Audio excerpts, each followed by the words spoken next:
Black Myth Wukong est en train de cartonner. Le jeu de Game Science a rapporté plus de 700 millions de dollars alors que le jeu a coûté 10 fois moins d'argent. Le jeu est encensé par les critiques, mais mérite-t-il vraiment le titre de GOTY 2024 ?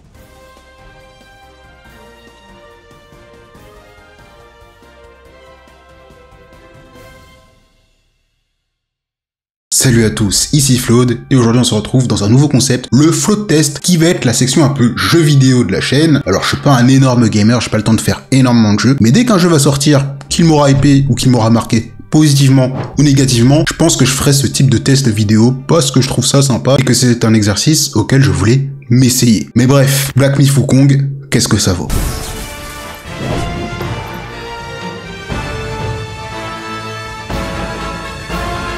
Son Goku étant l'un de mes personnages préférés toute fiction confondue, j'ai naturellement été très hypé par Black Myth Wukong dès l'annonce du jeu. De plus, je ne suis pas très coutumier des jeux From Software et je voulais me challenger, sortir un peu de mon côté casual. Mes attentes sur le jeu étaient donc centrées sur la difficulté et l'univers, et pour le coup, j'ai plutôt été bien servi. Premièrement, pour ce qui est de l'univers, je me suis senti dépaysé. On sent vraiment l'amour pour la mythologie chinoise de la part du studio, que ce soit Wukong, les différents mobs, les boss, les quêtes secondaires, ou encore les mini courts-métrages auxquels nous avons droit à la fin de chaque chapitre. On sent vraiment l'implication de la part des équipes, notamment sur la bible de l'univers. Chaque ennemi aura droit à une petite fiche explicative, et pour le coup, des ennemis, il y en a énormément, donc ça a dû prendre pas mal de temps. Le tout nous permet d'avoir un univers cohérent et plaisant dans lequel on a envie de se balader. Et je dirais même que ce jeu, Black Myth Wukong, m'a donné envie de me lancer dans la lecture du conte de la pérégrination vers l'ouest, qui est un conte mythique chinois dans lequel on va suivre les aventures de Wukong, le roi singe. D'ailleurs, le jeu part du principe qu'on connaît déjà l'histoire, ce qui va être très frustrant pour nous les joueurs occidentaux, parce qu'on va rien comprendre à l'histoire à certains moments. Le scénario de Black Myth Wukong se passe après la pérégrination vers l'ouest de Wukong. Le roi singe a perdu et on incarne un nouveau singe sans réel,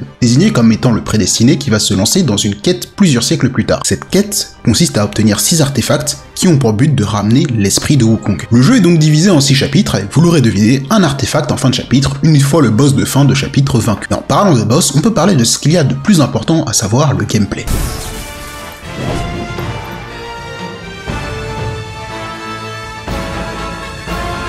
Premièrement, le jeu est un Souls-like sans vraiment être un Souls-like, je m'explique. On retrouve les caractéristiques des Souls-like, comme la barre d'endurance, le fait de pouvoir se soigner un certain nombre de fois, le système de sanctuaire qui permet de récupérer mais qui fait revenir tous les ennemis d'un coup, mais le jeu est beaucoup moins punitif que les Souls. Comme je l'ai dit plus tôt, je n'ai pas pu jouer à énormément de jeux From Software, je n'ai pas pu doser tous les Souls, mais j'ai quand même eu l'occasion de tester Dark Souls 3. Et de mémoire, on perdait beaucoup plus de ressources à chaque mort, et surtout les ennemis même basiques étaient beaucoup plus durs à tuer. Attention, je ne dis pas que le jeu est facile. Loin de là. Pour ceux qui me suivent sur Twitch, vous savez que j'ai galéré face à de nombreux boss. On pense aux tigres, on pense aux centaures scorpions, et à d'autres boss que je ne veux pas spoiler, mais rien n'est insurmontable. Dans mon cas, ça m'arrange car j'ai un côté un peu casual, donc le niveau de difficulté du jeu est pile poil à mon niveau. Mais pour les habitués de ce type de jeu, vous risquez fortement de vous ennuyer, et ce malgré les nombreux éléments de gameplay qui sont pensés pour vous faire apprécier les différents combats lors de votre aventure. Alors premièrement, en termes d'armes, on n'a qu'un seul type d'arme, à savoir le bâton. Wukong oblige, même si on a une sorte de variante qui se rapproche de la lance, les combos restent assez similaires. Au fil de votre aventure et de votre expérience, vous obtiendrez des points de compétences appelés étincelles qui vous permettront de build votre style de combat au bâton, vous permettant de changer les postures de ces derniers et de changer votre attaque lourde. Personnellement, ma préférée, c'est l'estocade. Le système de combat au bâton reste assez basique. Une touche pour les attaques légères qui permettent de déclencher un combo toujours identique, peu importe la posture de bâton sélectionnée, et une touche d'attaque lourde à déclencher quand vous obtenez des points de concentration obtenus à force d'attaquer ou d'esquiver. Vous avez également la possibilité de les charger si vous ne vous faites pas repérer ou que les ennemis vous en laissent l'occasion. Il est important de rappeler qu'on ne peut pas parer les attaques au corps à corps de ce jeu. En vrai, le système d'esquive, il est suffisant à lui-même. Vous vous doutez bien que le jeu ne se contente pas de vous laisser taper et esquiver les ennemis et que vous aurez droit à d'autres capacités offensives et pour le coup, elles sont très plaisantes. Dans un premier temps, on retrouve les sorts qui vont consommer du mana et qui sont assez variés, même si dans mon cas, les sorts de base qu'on nous fournit dans l'histoire lors du chapitre 1 et 2 me suffisent amplement et je les ai pas vraiment changés au cours de l'histoire. Les sorts vont permettre d'immobiliser l'ennemi pendant quelques secondes le temps de vous éloigner, de mettre en place une stratégie ou de vous soigner par exemple. Ils peuvent aussi vous permettre de vous cloner, de vous dissimuler ou bien de vous solidifier pendant un bref instant afin de contrer l'ennemi et de le punir. Autre type de sort vraiment intéressant, même si ce ne sont pas vraiment des sorts car ils ne consomment pas de mana, ce sont les transformations. Certains boss secondaires vont vous permettre de vous transformer en eux-mêmes pendant quelques dizaines de secondes et ça c'est une super idée car vous aurez le moveset de ces boss et en plus pendant la transformation vous avez une autre barre de vie, donc ces transformations permettent d'avoir un peu de répit face aux boss un peu plus compliqués du jeu. Dans le même style, il y a le système d'esprit du jeu qui permet de récupérer l'âme de certains mobs un peu plus forts que la moyenne afin de se transformer en eux pendant un bref instant et d'asséner leur coup signature avant de redevenir immédiatement le prédestiné. Et enfin, le dernier type d'objet offensif, c'est l'artefact. Alors ici, je ne parle pas des artefacts obtenus à la fin des chapitres qui, eux, vous confèrent des boosts permanents, mais de certains objets que l'on peut trouver dans des quêtes cachées, vous permettant d'utiliser une technique élémentaire qui peut faire très mal à certains boss et qui m'ont sauvé la vie plusieurs fois au passage. Tous ces éléments de gameplay permettent d'avoir un panel assez large de possibilités, le tout est magnifié par l'arbre de compétences et les stats des différentes armes, armures et gourdes de soins qui permettent d'avoir son propre build unique et de s'amuser en utilisant différents builds puisque les différents sanctuaires vous laissent la possibilité de modifier vos compétences à votre guise. Alors après tous les éléments que je viens de citer, vous devez vous dire que le jeu va facilement obtenir le titre de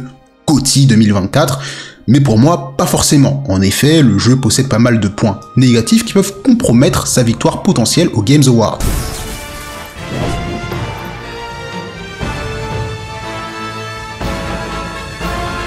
Premièrement, en termes de combat, je trouve que les boss sont très bien faits, mais que certains ennemis un peu basiques ne sont pas très lisibles. Certains ennemis basiques du jeu sont pour moi plus compliqués à affronter que les boss, et la seule raison pour laquelle j'ai réussi à les battre est le fait que contrairement aux boss, ils ne sont pas des sacs à PV. Ensuite, pour ce qui est du combo d'attaque légère, l'attaque finale est je trouve frustrante, car elle est à double tranchant. L'attaque finale du combo d'attaque légère est assez lente en termes d'animation. Elle fait certes plus mal et peut parfois stun les boss, mais elle ne peut pas être annulée, contrairement aux autres attaques du combo, ce qui fait qu'à plusieurs reprises, je voulais esquiver des attaques d'ennemis et notamment de boss, mais je ne pouvais pas car malheureusement j'étais à la fin de mon combo d'attaque légère. Je suis mort plusieurs fois à cause de ça d'ailleurs. Cela donne un aspect rigide dans les combats, ce qui est un peu bizarre puisque l'on incarne un singe. Mais le plus gros défaut du jeu, celui qui selon moi peut lui coûter le titre de GOTY, c'est clairement son level design qui est catastrophique. Honnêtement, je n'ai jamais vu un aussi mauvais level design dans un jeu vidéo. Bon, on va passer sur les murs invisibles en 2024 parce que je pense ne pas être le seul à me plaindre de ça, mais ce qui est vraiment agaçant, c'est qu'on n'a pas vraiment de points de repère dans les niveaux. Les différents chapitres du jeu nous offrent des biomes différents, assez beaux, mais avec des chemins qui se ressemblent tous, si bien qu'on passe à côté de pas mal de quêtes secondaires,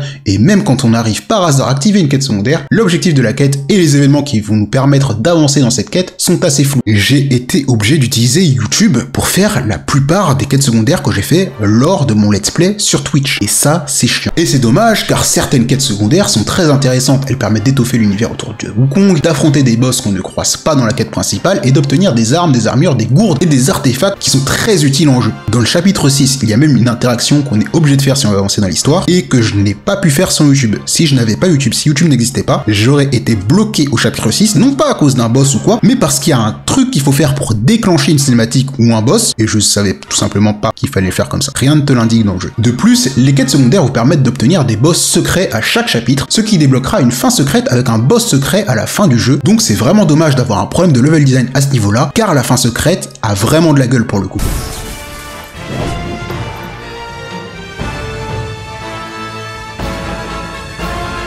En bref, Black Myth Wukong est une très bonne surprise cette année, surtout quand on sait que peu de personnes ont travaillé sur le jeu. Avec un gameplay et un lore plutôt bien étoffé, le jeu est adapté aux personnes pas très habituées des jeux difficiles à la Dark Souls, mais reste une très bonne porte d'entrée vers ce type de jeu. Même si son level design catastrophique lui fait perdre des points, ce jeu reste très bon et personnellement, je lui attribue la note de 16 sur 20. Voilà ce qui conclut donc le test de cette vidéo. N'hésitez pas à me dire si la vidéo vous a plu, si je dois faire d'autres tests de jeux. Alors, je pense que les deux prochains jeux que je vais faire cette année, ça va être Sparking Zero, Dragon Ball oblige, ça je serai obligé, je ferai même des tournois je pense sur Twitch, mais aussi Assassin's Creed Shadows, dont on a parlé brièvement lors d'une polémique avec Plot Time, tout ça.